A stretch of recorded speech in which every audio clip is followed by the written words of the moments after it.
Welcome back to another episode of the Marketing Quacks podcast. I'm your host, Ryan Dozer, and if you're new to the show, the mission here is to expose the quacks and gimmicks in the marketing industry while featuring some great marketers and entrepreneurs along the way. On this episode, I'm excited to welcome my guest, Brad Smith. Now, Brad is the founder of Automation Links. He's a good YouTuber, content creator, and a self-proclaimed follow-up king, which we'll dive into here as the episode moves on. But Brad, thank you so much for joining the show. Thank you so much for having me. I'm glad I made the cut. I'm glad I'm not on the other side of the interview.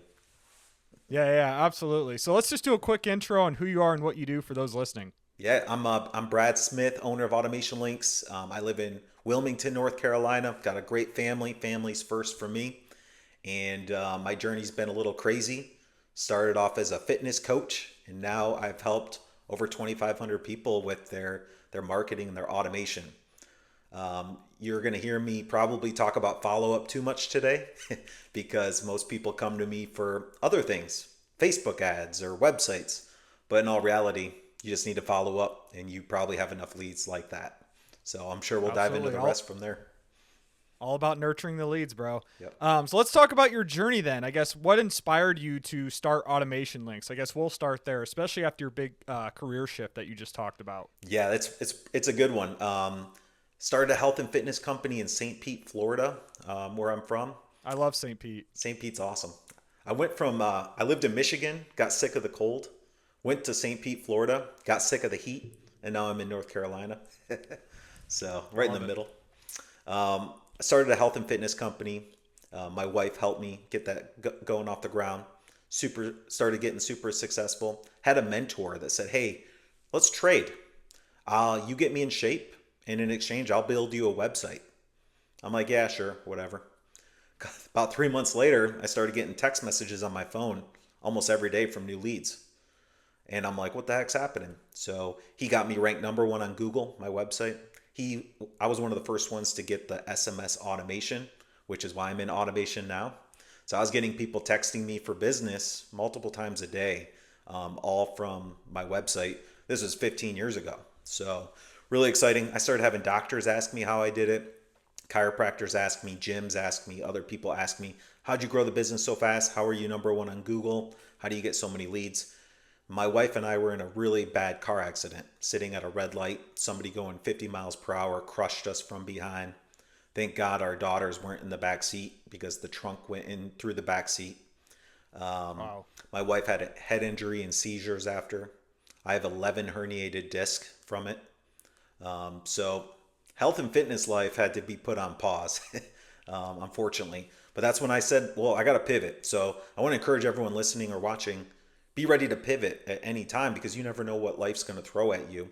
And thank God I had a solution. I had a great mentor. I had a website ranked #1, and I had people asking me how to do it.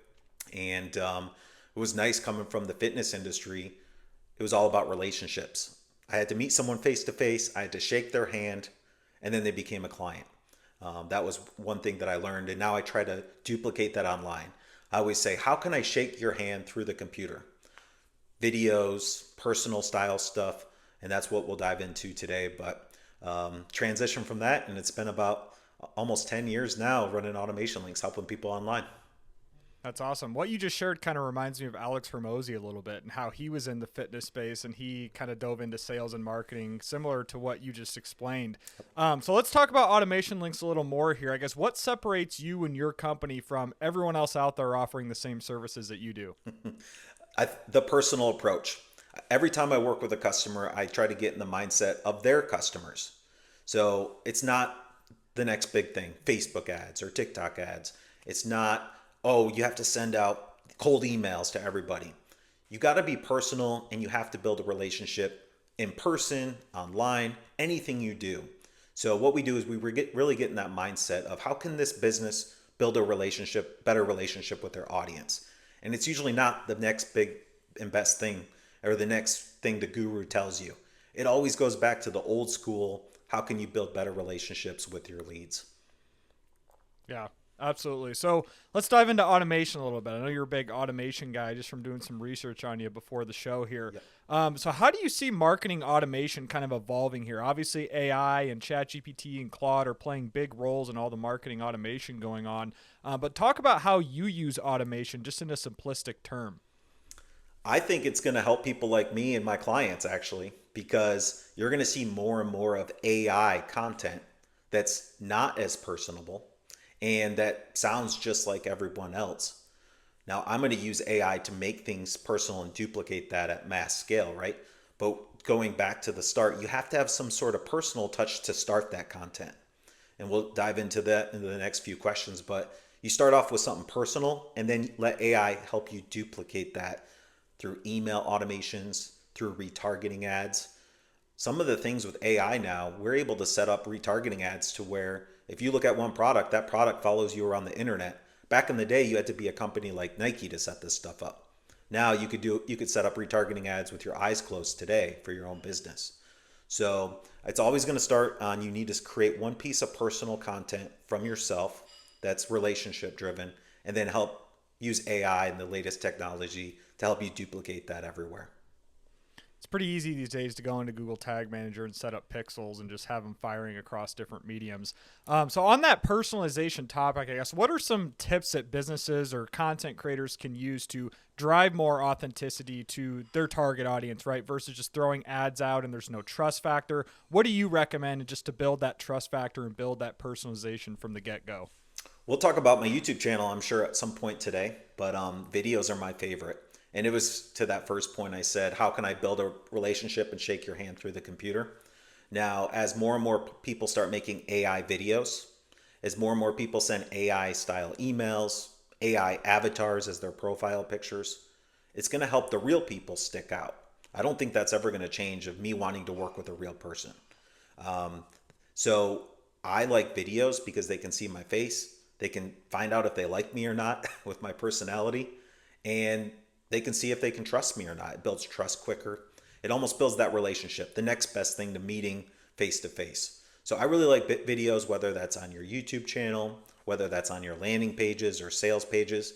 I even make personal style videos on our product pages. So when somebody goes to buy something, there's a video for me explaining what they get if they put their credit card in. And I just think that's a really good way to build that relationship, build the trust while, keeping everything personal. Yeah, I'm very bullish on video, especially as AI continues to adapt. Video is really how you build that authenticity when you're trying to sell someone a product or a service. So let's talk about your YouTube channel. What was the title or the tag of your YouTube channel? I'll have it up right here, but if you want to share that, I can definitely link it below. Yeah, it's YouTube. How do they do it now? .com/@ Brad-Smith. So Okay. Is it automate with Brad or something like that? You could do Brad Smith Coaching, usually is what, Okay. what was left. But yeah, if you type that in, we'll put the handle in. But Brad Smith So Coaching. The problem is yeah, I I'll think definitely it's share that. Microsoft CEO's name is Brad Smith, so he beats me on a lot.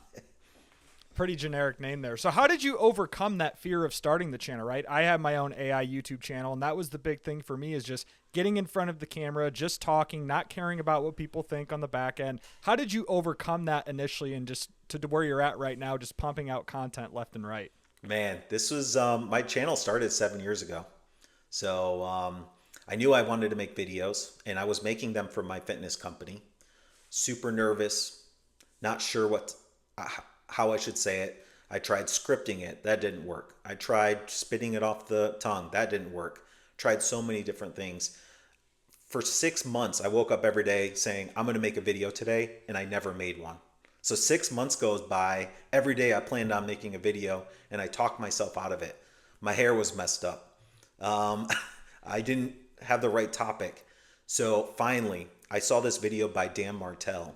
I'm not sure. He's a big SaaS founder. I've heard of him. Yeah. Yep. And he said, hey, I make my videos once a week. So that didn't seem too overwhelming. And I go off bullet points. I write down 3 bullet points. I know I have to hit those bullet points. And then I just talk my knowledge off those 3 bullet points. And it's purely educational, no sales. So I'm like, man, that sounds like something that is more like my personality. So I wrote down 3 bullet points, held up my phone, recorded a video, discussed the 3 bullet points with my knowledge on each one, And when I was done recording, I realized my hair was messed up. I paused and made mistakes in between, but I said, screw it, I'm going to upload it anyways. So I think it was my 10th video that has seen, I didn't even edit out a part where I messed up. And that is one of my best performing videos. Why? Because I'm out there educating, I'm providing value, but most important, I'm a real person. I'm not saying I'm this huge guy that you can never get to. I'm just like you. I'm learning along the way, and I'm just teaching you what I've learned along the way. And I think that really helped when I consider myself just the educator. I don't have to be an entertainer. I just can hop on and educate and help people. And I think they'll see that from there. Absolutely. You're very approachable, right? Just listening to your videos and stuff. I saw you post something on Twitter, which I actually replied to. I was trying to find it as you were explaining your thing there. Basically, your process, right? So you do a lot of how-to, what is content, and then you redistribute that using AI for the transcription as a blog post. Can you explain your process a little bit of how you've kind of gained that YouTube success?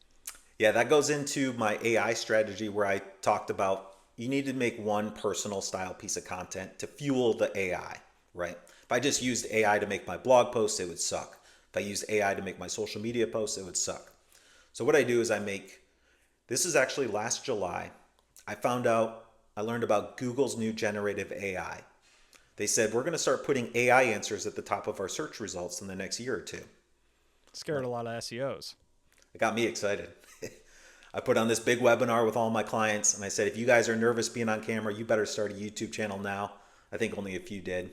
Everyone's pretty nervous to make it. But as an example, I got a Blackstone grill a couple months ago. New popular thing, right? First thing I did was I went to Google and I said, how to make hamburgers on a Blackstone grill. Well, guess what showed up first? A YouTube video. So I knew last July that Google would start pushing YouTube videos to the top of Google search. And I also knew they were going to start showing how to and what is questions at the top of search because of the Google generative AI. Up until last July, Ryan, my YouTube channel only had 1,400 subscribers.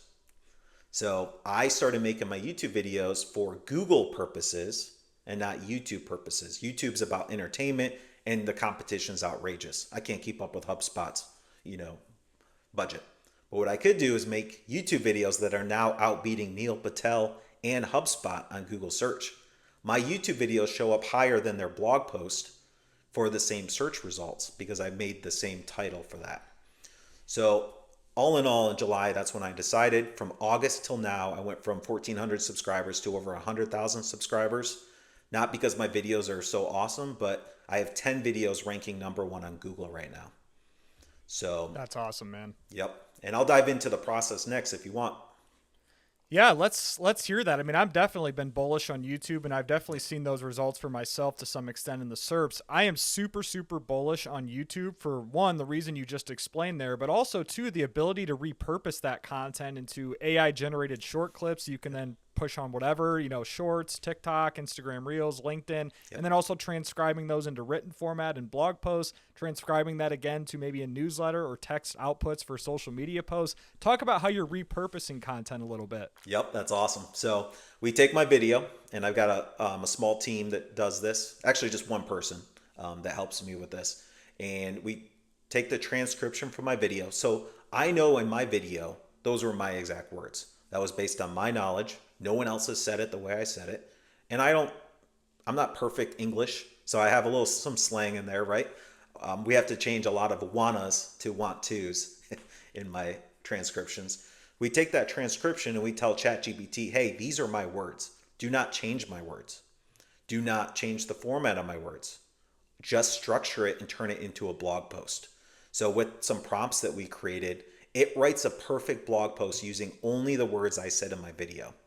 So now I don't have to worry about any AI generated content, any plagiarism.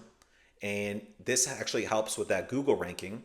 So what I do is I take that blog post, I index it with Google and Bing, I embed my YouTube video at the top, and we take that. Then we also ask AI, use only the words I used, and create social media posts around it with the same structure, simple, the 4 question and answer type style post. And now that gets posted on Medium, LinkedIn, and Reddit. Because I know Google made a deal with Reddit, so they're putting Reddit at the top. So now I've got this YouTube video. Those parasites. I know, right? Isn't that crazy? Have you dove into that much? I have a little bit. I've had a lot of SEOs on the show. Have you heard of like Charles Float or Larry Ludwig or some of these big SEO guys? They talk about parasite SEO a lot and leveraging Reddit for things like what you're explaining. Exactly. But for mine, they're seeing my YouTube video in the Reddit thread.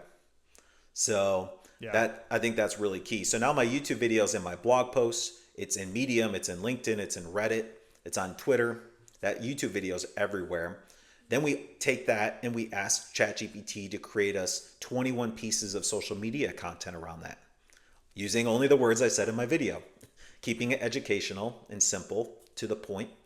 And then we take it and we say, create a newsletter. So now I have a weekly newsletter, a weekly blog, weekly YouTube video, 21 social media posts every week, multiple pieces of content, all from the exact words I said, no AI, because I said it. It just makes it easier.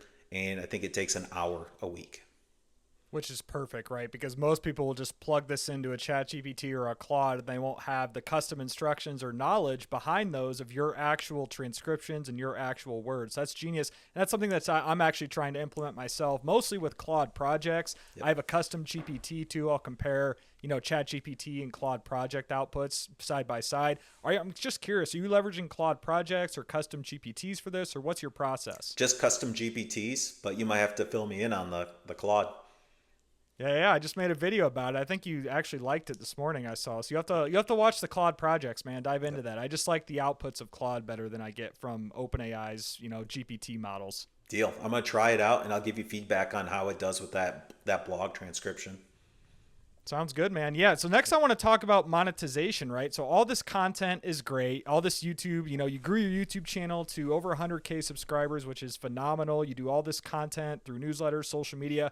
Talk about how you're monetizing your audience. Do you have a squeeze page? What are you offering? Talk about that a little bit. Yeah, appreciate that question. We have a couple different things. I do a free follow-up blueprint where I'm basically saying, hey, you guys are all focused on this.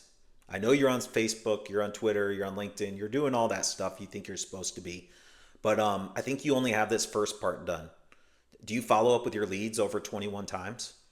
Through multiple different things. So I give away a free blueprint that basically shows you how to make sure you follow up with your leads for weeks, months, and even years. So I've got 3 years worth of newsletters and follow-ups for all of my leads. So that's just a way to open your eyes. Like, hey, you're probably doing all the marketing stuff, but you probably have enough visitors. You probably have enough leads. If you followed up with them, I think you can monetize your business more. I really think AI retargeting ads are so powerful right now. We spend less than $500 a month to retarget anyone that visits our website with AI. And so I have a couple workshops I've done. $30 is all I charge. You can go buy that workshop and learn how to set up retargeting ads on Twitter, retargeting ads on YouTube, retargeting ads on Google. It's just a really low cost way. That's a good way for somebody to get started with me. See the value that I provide. Hopefully set those things up yourself. But then we set all of it up for you. We write your emails. We set up the retargeting ads. If you're just busy running your business, which most people are, I've got a team that goes in and we say, hey, you realize you're probably not following up. Maybe you tried following up on your own. But if you're busy and you just want pros to do it, hire us. And that's where, if you want the full package, we can take care of that for them. Absolutely. So when your new lead comes in through a squeeze page via YouTube, for example, are you running them through like a 3 to 5 day email drip sequence? Talk about that a little bit. Yeah, they're in a 3-year drip sequence. Oh, wow. So, but yeah, I like to get out 6 emails in the first 2 weeks. And this is something I can touch on is I think those first 6 emails are the most important. It's either going to build a relationship and stay in their inbox, or you're going to go to their promo folder and they and you will never hear from each other again, right? So I think the 6 are the most important, and we have a formula that I can walk through. But after the 6 is when you can start sending them into weekly or monthly newsletters. Stay top of mind is the key. What you want is someone to go through those 2 weeks, decide if they like you or not, and then maybe they're not ready to hire you today. But I've had a client sign up in a month. I've had a client sign up 6 months from now, a year from now, all because I was top of mind. You know what, Brad? I'm finally ready. I got your email today. When can we get started? And that's a year from now, right? The goal for that is just to stay top of mind. But those first 6 emails are super important. Number 1, I give them what they ask for. They get the blueprint in email 1. Easy. Email too. Hey Ryan, just making sure you got that blueprint. If you have any questions, schedule a call with me. Now you've got my scheduler link. Email 3. Hey Ryan, by the way, did you know I have a YouTube channel? If you click that YouTube link and watch one of my videos, it'll show my other videos as recommended. That's another follow-up. And then you get plugged into my YouTube retargeting ads. Start seeing those. And then the 4th email suggests other services. Maybe you came in because you were interested in email marketing from me, but I tell you, hey, even if you're not interested in email marketing today, you might be interested in learning retargeting ads or different follow-up techniques. So build a relationship, get them to follow you other places on social media, make these emails personal so they want to reply back and schedule with you. And then from there, you can start using AI for your newsletters. Yeah, absolutely. I think this was Gary Vee I read this from, where he gives the jab, jab, right hook analogy. And I completely agree with that. I do the drip sequences in the tech niche for my affiliate site. And it's more of like I have a 5-day sequence, I think. And then the first 4 emails are giving out free information, right? Free tutorials, building trust, right? And once you build trust and give them a little jab, jab, then you sell them with the right hook. For me, it's a VPN for whatever industry you're in. It could be coaching, courses, whatever the deal is. But it's the idea of giving people something of value for free to build trust. And then you sell them on the back end once they earn your trust. 100%. I read that book, and that's Crush It, right? Yep. Well, jab, jab, jab, right hook, and crush it. And I just read his new one, Crushing It. One thing I think is really important that a lot of people don't talk about. I've actually never heard anyone talk about this, but I really think if you can get them to follow you on your most active social media in that first and second email, because now they're seeing your emails and your social media post. I think that's something really important a lot of people forget about, is making that a call to action so they can see that you're providing value on social media and emails. That's a good idea. I'm probably going to update my drip sequence now that you say that. Oh, yeah. If you have a Facebook group, that's the best. Any community, right, where they see you all the time. You're right. Absolutely. So I'm curious about your tech stack now, Brad. It could be your AI tools, whether you're using other marketing tools, CRMs. Can you explain kind of the secret sauce of what you're using to do all of this? My favorite, and I've switched 4 or 5 times now in my career because there's always the next best thing. But my favorites go high level now for the cost, everything that they include. Back in the day, we've tried HubSpot, and if you want everything included, it's just too expensive. We've tried Active Campaign. They'd have some great stuff, but they don't have things like the scheduler included, right? We've tried ClickFunnels. They're hit or miss. They don't offer everything and they go down all the time. So far at this point, Go High Level is my favorite. They have the calendars, the emails, SMS, pipelines, automations are awesome. So if you like automations, it's got the best. So that's my favorite for tech stack is Go High Level right now. Nice. What about AI tools? What are you leveraging there? Yep. So ChatGPT is pretty much one of the main ones. Surfer SEO we're using for the keywords and all the SEO things like that. For our websites, we build it on Duda, which if anyone's experienced with Webflow right now, they probably want to leave Webflow. They just raised their prices, I think, 5x. Easy to make websites, super good with Google, loads fast, things like that. So Duda, Go High Level, Surfer SEO, and ChatGPT. But you probably need to give me a couple more suggestions. Do you know who Kyle Roof is? I don't think so. You'll have to research him. I actually just had him on the show this morning. He owns Page Optimizer Pro, which is the top competitor to Surfer SEO. He co-founded that tool. Very big guy in the SEO space, knows his shit too. So I want to talk about now, let's keep on the AI conversation here. I want to talk about AI and marketing and where you see this going in the near future. So are there any trends that you have top of mind, Brad, where you see the intersection of AI and marketing coming together? I guess, how can businesses best prepare for these changes? Keep it personal. That's the main thing. But I think leveraging the retargeting ads with AI right now is something that I don't know if a lot of people I've heard have taken advantage of. But when it comes, I talk about follow-up probably way too much, so sorry about that. But when it comes to follow-up, nurturing's important, man. For the cost, I mean, for $100 a month, you could follow up with everyone that visits your website. It's like the whole Nike shoe idea. Your phone's listening. When we run Google ads, we know what people search for already. We can retarget that. So with Google ads and YouTube ads, you can go and say, has anyone looked up how to build a website in the last 90 days, and they'll show your ad to them. So and for the pennies per click. Before it used to cost $5 or $10 a click to run these ads. But with these new AI ad networks, for pennies per click, you can get somebody to never forget about you. Yeah, absolutely. So, where do you see this all going then, right? So like the retargeting with the ads, that's a great tip there. What are you scared of when it comes to AI? I mean, are you scared that someone's listening to you on your phone? I mean, what I guess are you most fearful of when it comes to AI and marketing? I almost am too fearful that businesses are going to get too reliant on it, to be honest. And they're going to come to me and I be agree like, with hey, you. man, my stuff's not working. I'm going to be like, because you're only using AI and no one cares. Like, they want to see a real person. I personally would rather work with a real person, I think, for a long time from now. I know, maybe the younger generation maybe is going to be fine with it, but I think people are going to start relying on it too much, and they're going to start losing customers and not getting as many leads, and they're going to lose to the people that don't use it as much.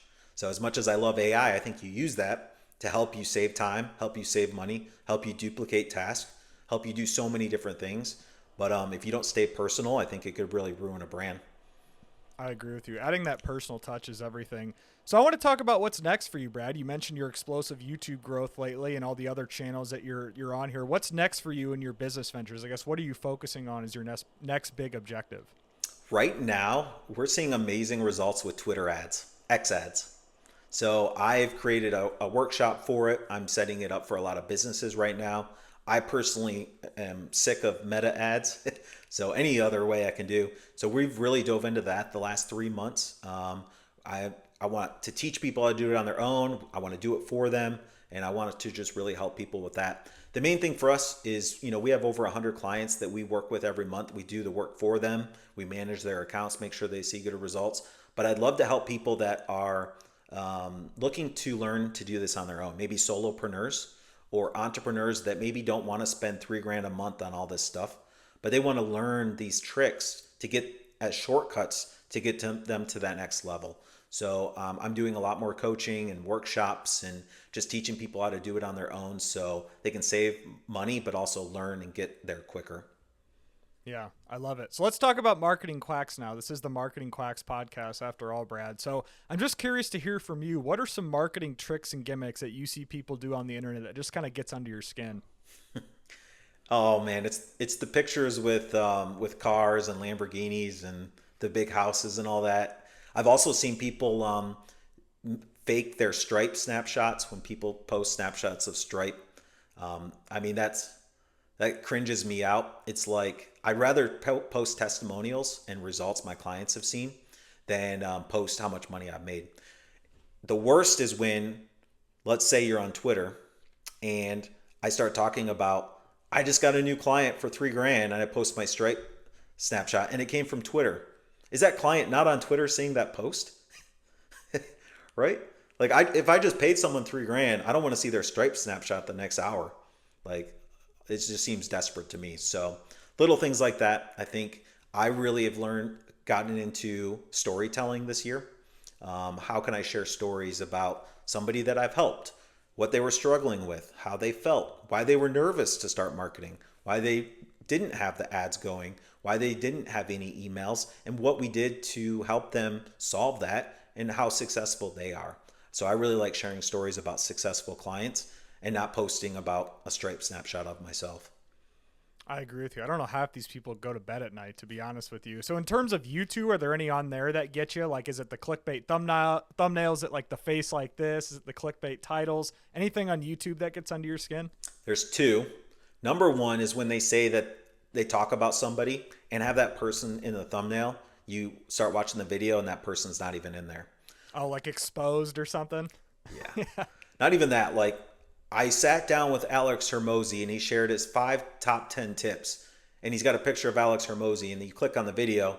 Alex is nowhere to be found. They're just sharing 5 tips they think he's doing. I'm like, come on, man.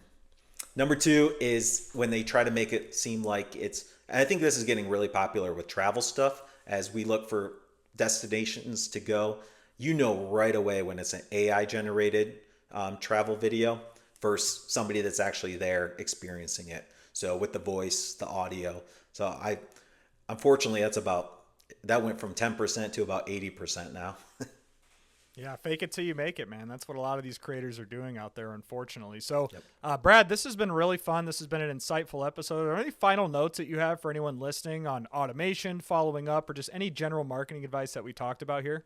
I think the main thing is everyone always thinks they need more leads. I personally think you probably have enough leads, enough visitors, or enough social media followers to where if you followed up with them and made sure they never forgot about you with value, I think you have enough leads.